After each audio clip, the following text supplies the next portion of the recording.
샬롬. 오늘은 로마서 7장 한번 나눠보는데요. 옛 남편과 새 남편이 나오잖아요. 그래서 이 옛 남편이 누구인가에 대해서 한번 알아볼 거고요. 그리고 여기에서 율법이 옴으로 인해 가지고 율법에서 구출받았다라는 말씀이 있어요. 그래서 이게 무슨 의미인가 이렇게 좀 나눠보고요. 그리고 율법이 옴으로 인해서 죄가 되살아나고 나는 죽었다, 이런 말들도 있어요. 그래서 이러한 것들에 대해서 사도 바울의 말씀을 한번 묵상해 보도록 하겠습니다. 소파를 듣고 시작하겠습니다.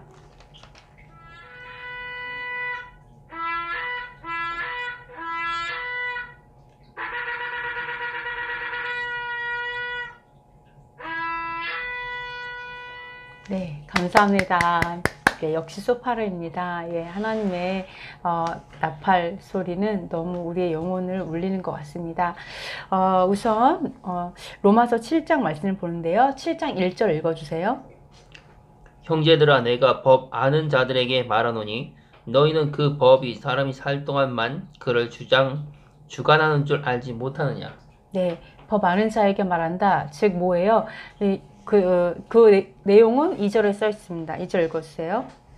남편이 있는 여인이 그 남편 생존에는 법으로 그에게 매인받으나 만일 그 남편이 죽으면 남편의 법에서 벗어나느니라. 3절. 그러므로 만일 그 남편 생전에 다른 남자에게 가면 음녀라. 그러나 만일 남편이 죽으면 그 법에서 자유롭게 되나니 다른 남자에게 갈지라도 음녀가 되지 아니하느니라. 그러니까 법을 아는 자에게 말한다. 이거는 뭐냐면 내가 만약에 그 결혼하는 데 있어서 아직 남편이 있는데 또 시집을 간다면, 또 결혼을 한다면 이것은 간음이라는 거죠. 근데 만약에 사별을 했어요. 사별을 해서 결혼을 한다면 이거는 간음이 아니죠. 이 법을 아는 자에게 말한다고 얘기하는 거예요. 그러면 여기에서 무엇을 이야기하고 있는가? 우리 4절 한번 읽어주세요. 그러므로 내 형제들아, 너희도 그리스도의 몸으로 말미암아 율법에 대하여 죽음을 당하였으니 이는 다른 이 곧 죽은 자 가운데서 살아나신 이에게 가서 우리가 하나님을 위하여 열매를 맺게 하려 함이라. 네, 여기에서 우선은 그 남편이 살아 있으면 다시 결혼할 수 없다 그랬죠. 그랬는데 남편이 죽었다라면 다시 결혼해도 율법을 범하는 것이 아니다, 죄가 아니다 라고 얘기를 해요. 그러면서 말하니, 그러므로 뭐라 그러냐면 율법에 대해서 우리가 죽었기 때문에 그리스도와 결혼할 수 있다 라고 얘기하거든요. 그러면 이거를 봤을 때 옛 남편, 여기서 말하는 옛 남편은 누구를 얘기할까요? 나의 죄? 한번 볼게요. 이 성경은 보면 아까 뭐라 그랬어요? 율법에 대해서 내가 죽었기 때문에 그리스도와 결혼한다 그랬죠? 그죠? 그럼 여기서 누가 죽었어요? 율법이 죽었어요? 내가 죽었어요? 여기 이게 나오죠? 율법에 대하여 죽게 된 거예요. 누가? 내가 죽은 거죠. 율법에 대해서, 율법을 위해서 내가 죽은 거예요. 뭐예요? 그 불순종의 법에 대해서 내가 죽었기 때문에 그리스도와 결혼할 수 있다고 얘기해요. 그럼 아까 옛 남편과 새 남편에서 옛 남편이 죽었다라면 새롭게 결혼할 수 있어 라고 얘기하죠.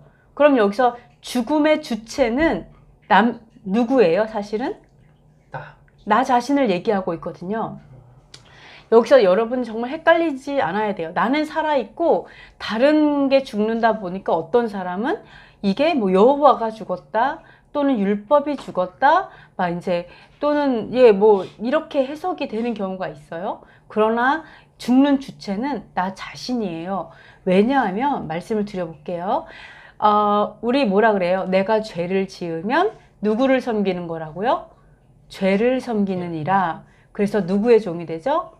죄의 종이 된다라고 하죠. 그러면은 주인이 히브리어로는 아돈이에요. 아돈. 주님이란 뜻이에요. 주님. 자, 주가 되는 거죠.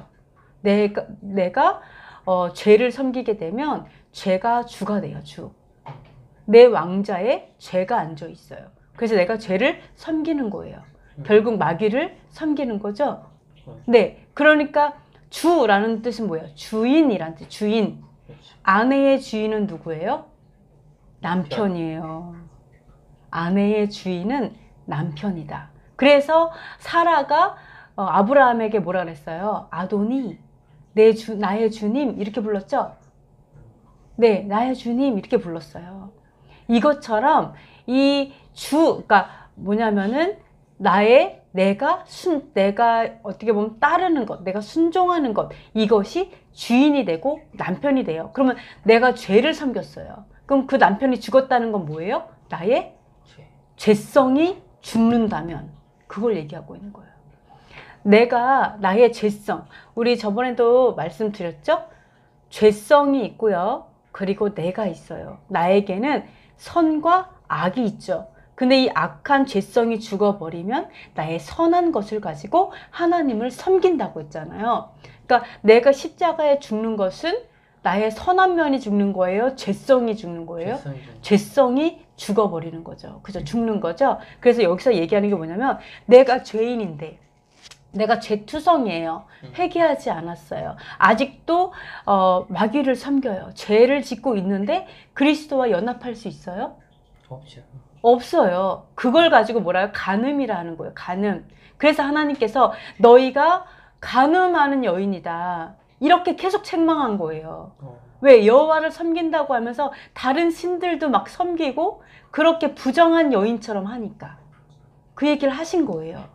그러니까 이게 불법이라고 얘기하는 거예요. 이건 우상숭배이기도 하고 또 간음이다. 영적인 간음이죠. 간음이다 얘기하는 거예요. 그러니까 어떻게 합법적으로 하려면 내 죄성이 완전히 죽고 내 죄성이 죽고 그리스도와 연합할 때 이것이 이렇게만 해야 합법적이다. 이렇게만 가능하다 얘기하는 거예요. 그래서 그리스도와 연합하기 위해서는 내 죄성이 죽어야 된다. 이 죄성이 바로 옛 남편이다라고 얘기하는 거예요. 그래서 아까 4절에서 뭐라 그러냐면 율법에 대해서 내가 죽었나니 이것은 뭐예요?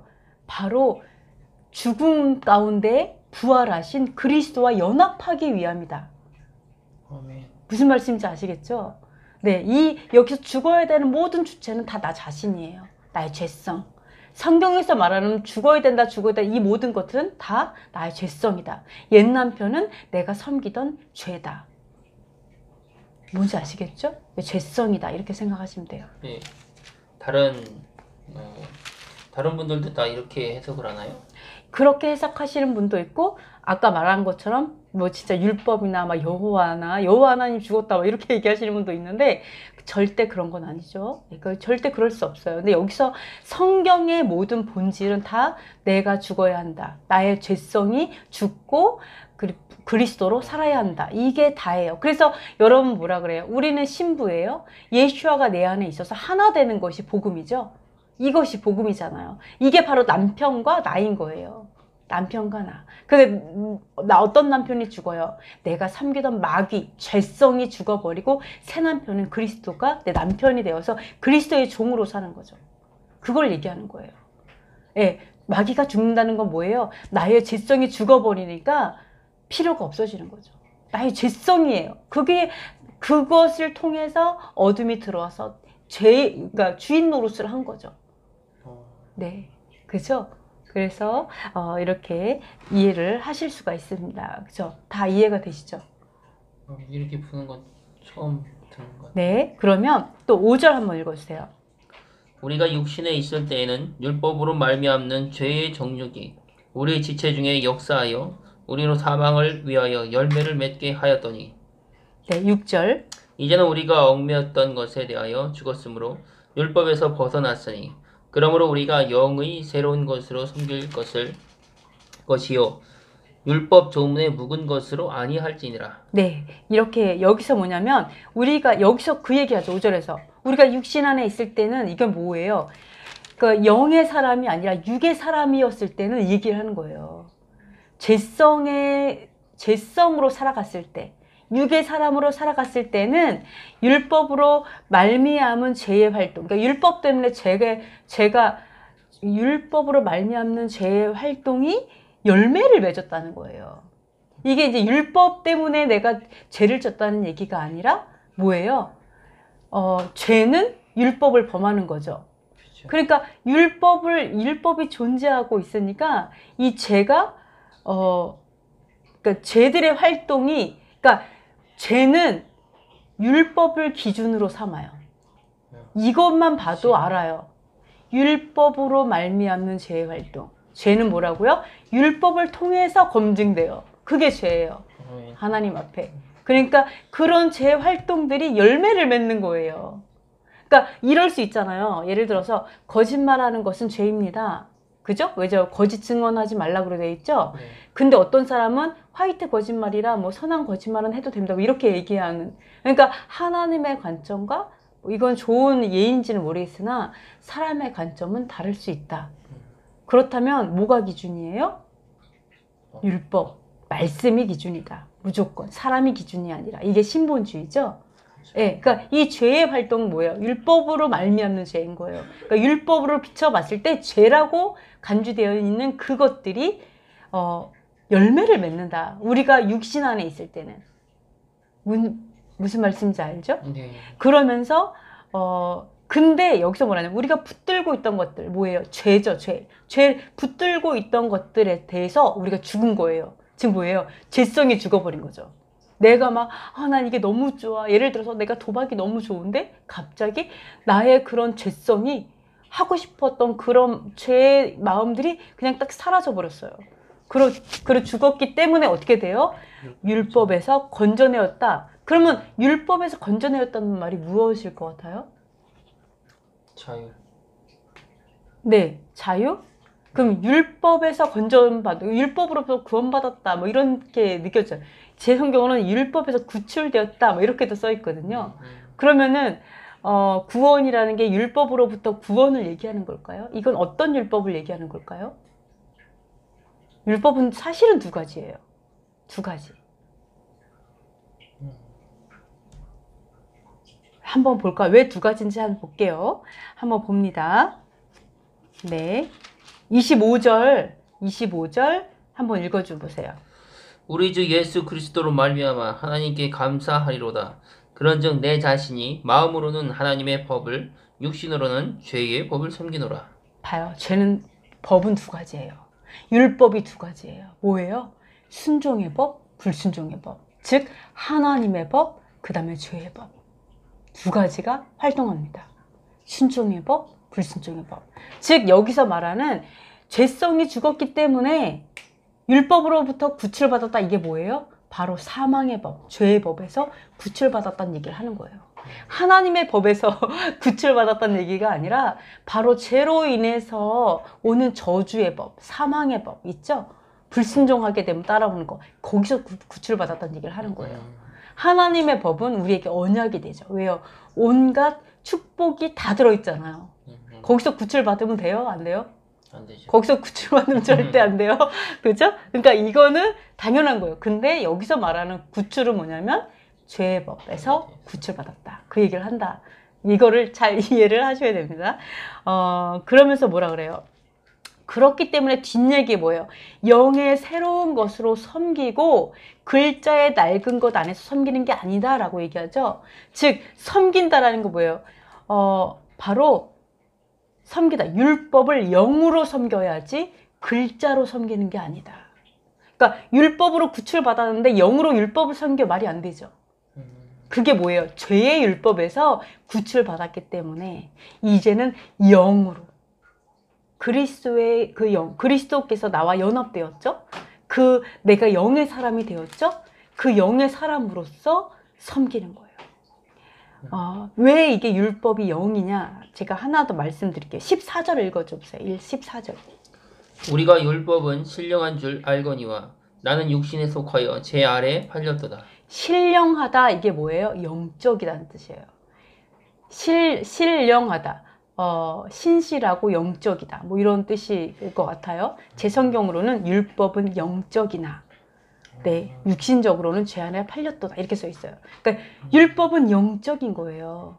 그러니까 육적이다 보니까 자꾸 죄성으로만 해서 죄의 법으로 사망을 이루는데 나의 죄성이 딱 죽으니까 영의 사람이 딱 되니까 어떻게 된다고요? 영으로 섬긴다. 물론 영으로 하나님을 섬기겠죠. 영으로 말씀이 사라지겠죠. 네, 그래서 우리가 그렇게 이해할 수가 있습니다. 그리고 영적이기 때문에 하나 말씀을 드리면, 그러면 7절 한번 읽어줘 보세요. 그런즉 우리가 무슨 말을 하리요? 율법이 죄냐? 그럴 수 없느니라. 율법으로 말미암지 않고는 내가 죄를 알지 못하였으니 곧 율법이 탐내지 말라 하지 아니하였더라면 내가 탐심을 알지 못하였으리라. 예, 여기서 나오죠? 율법에서 구출받았다. 율법 때문에, 예를 들어 죄가 막 활동하게 되고, 제가 이렇게, 막 이렇게 얘기를 했는데, 그러면 이렇게 오해하는 사람이 있을 수 있어요. 그러니까 뭐예요? 율법이 죄냐? 율법이 나쁜 거라고 얘기하는 거냐? 왜냐면 내가 죄 때문에 죽는데 죄가 율법을 범하는 거잖아요. 그러니까 이 율법 때문에 너무 죄인이 되는 거죠. 예, 그죠? 그러니까 어떤 생각을 할 수 있어요? 율법이 차라리 없었다면 내가 죄인이 안 됐을 수 있지 않았을까? 이런 생각을 할 수 있잖아요. 마음에 좀 악하니까 짜증나. 우리도 그러잖아요, 가끔. 그죠? 그렇게 오해를 하시잖아요? 근데 그런 오해를 할 수 있기 때문에 하는 게 뭐냐면, 그러면 율법이 죄냐? 이렇게 얘기하는 거예요.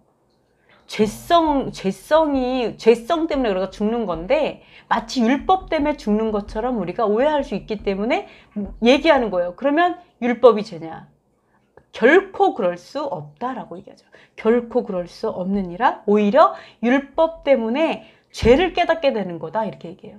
그럼 율법이 나쁘다는 거예요? 죄가 나쁘다는 거예요? 죄가 나쁘다는 거예요. 죄가 나쁘니까 율법으로 인해서 죄를 깨닫게 하기 때문에 결코 율법이 죄가 아니다라고 얘기하는 거예요. 그럼 8절 읽어보세요.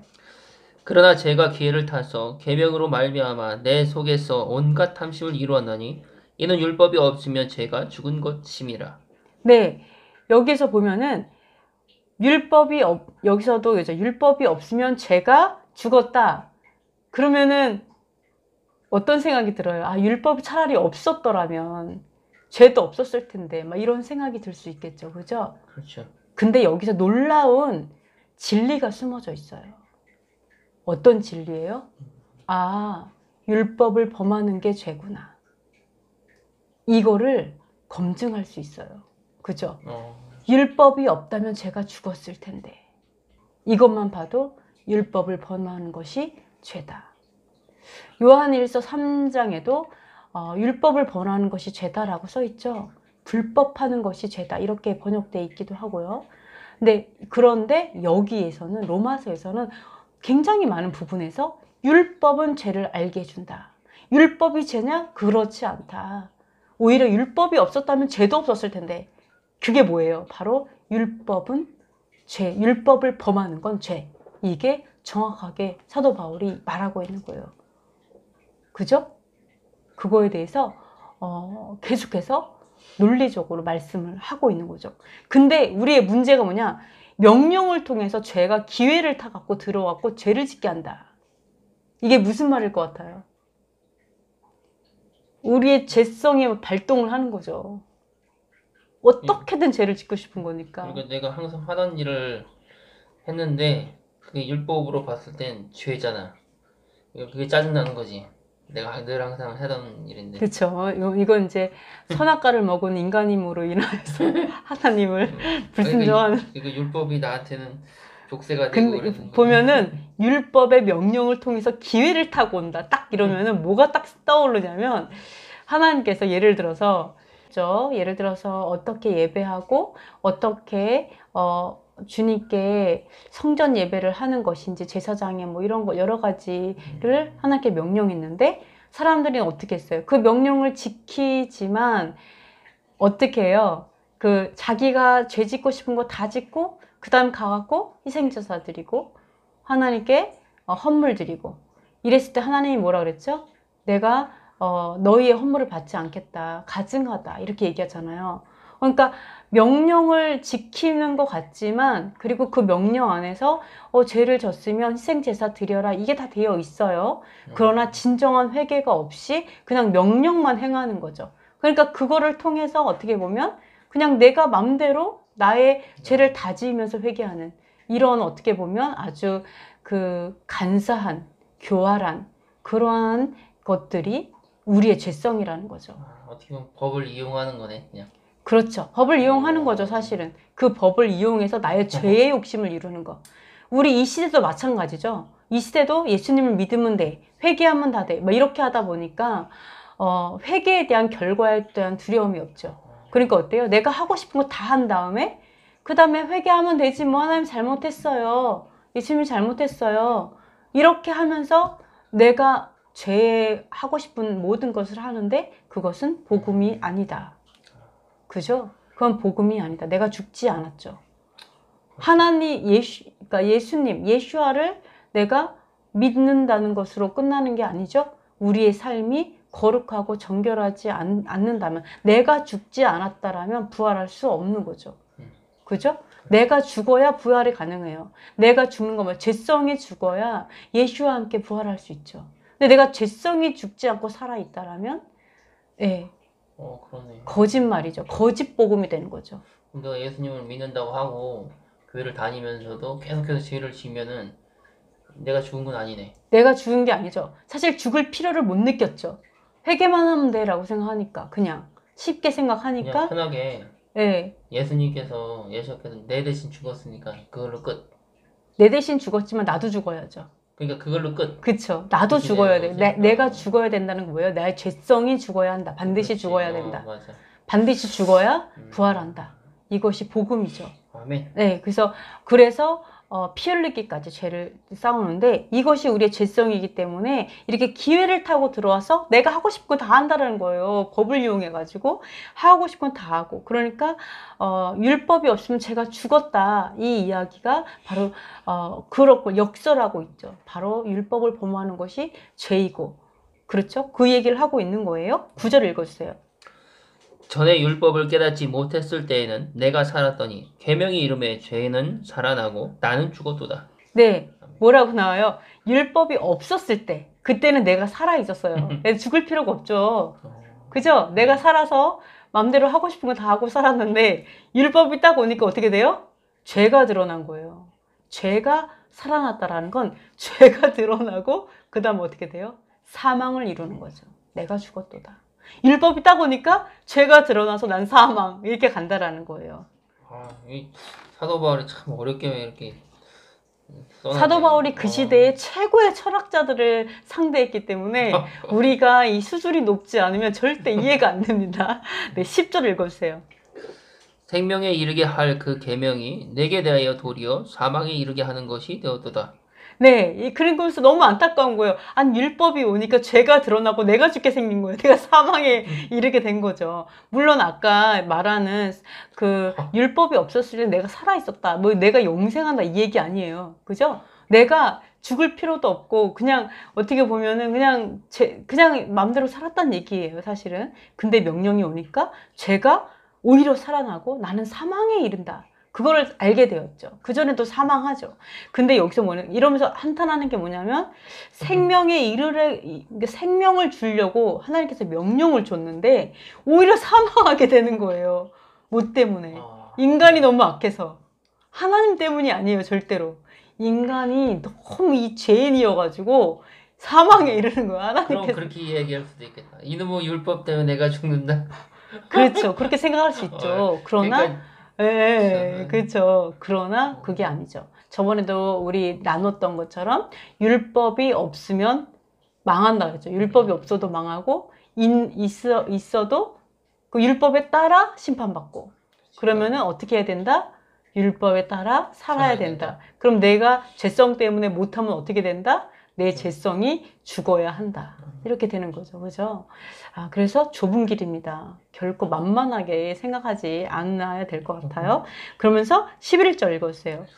죄가 기회를 타서 계명으로 말미암아 나를 속이고 그것으로 나를 죽였는지라. 네, 그렇죠. 이것도 마찬가지예요. 제가 명령을 통해 기회를 싹 타고 들어오는 거예요. 어떻게 하면 이 명령을 어기지 않으면서 죄를 지을 수 있을까? 이거를 엄청나게 이렇게 머리를 굴리는 거죠. 이 엄청 많으실 거예요. 근데 막 굴려서 오히려 그래 이건 죄가 아니야. 막 이렇게 자기가 스스로 속아가지고 나를 죽게 하는 거예요. 사망에 이르게 한다. 이걸 얘기하는 거예요. 이게 분명히 유대인들도 많을 거예요. 그런 그럼 분들이. 우리가 현실 쪽에서 이렇게 예수님 믿으면서 우리가 아, 예수님께서는 마음의 중심을 봐. 괜찮아. 내가 그쵸? 그렇게 얘기했을 때 이거랑 같이 적용될 수도 그쵸. 있겠네. 말씀을 꼭 그대로 살 필요 없어. 내 마음의 중심만 본다. 그것도 굉장히 좀, 그러니까, 위험한 발언이고요. 그치. 그리고 더군다나, 그나마 유대인들은 명령들이 많으니까 어떻게 하면 이 기회를 타고서 요리 빠지고 저리 빠질까 하는데, 우리 이방인들,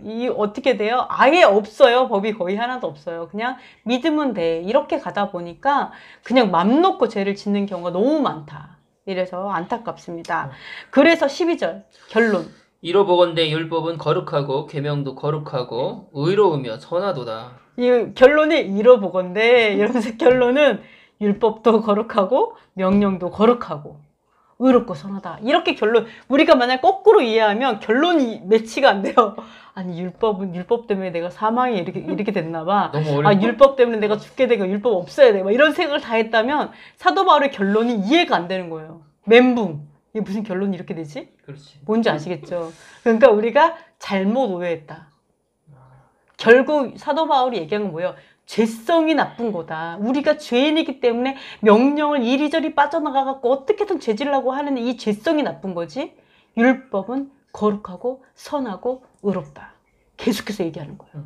이 뒤에는 다 거룩하다. 그 얘기만 타요. 내가 왜 이렇게 명령에 못 따라 사나 막 한탄하시면서 이런 것만 나와요. 내가 죄인이라면 내가 율법이 선한 거를 내가 검증하는 거야. 막 나타내는 거야. 이러면서 막 얘기하시거든요.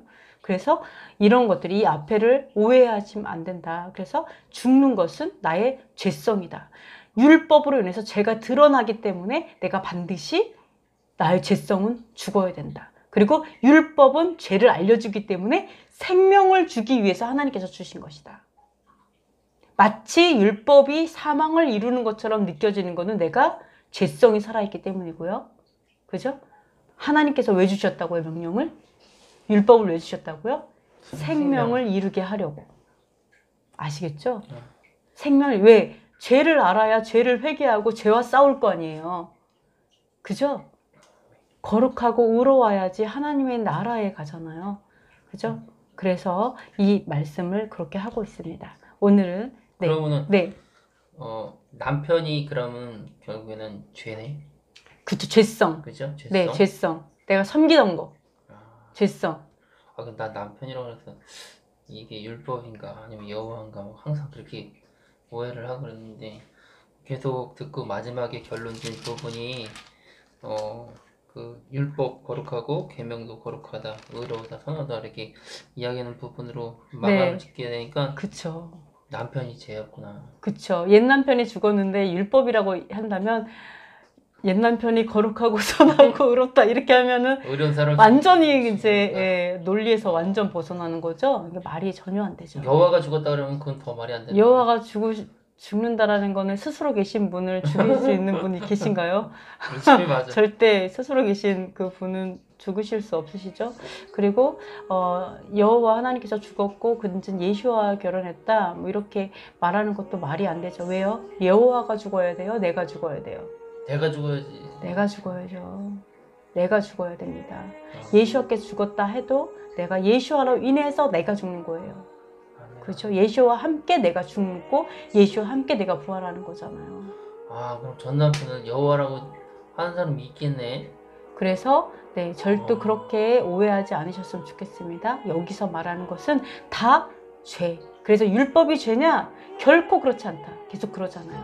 그리고 여기에서 우리가 육신에 있을 때는 죄로 인해서 죄의 열매를 맺었었다라고 얘기하고, 그죠?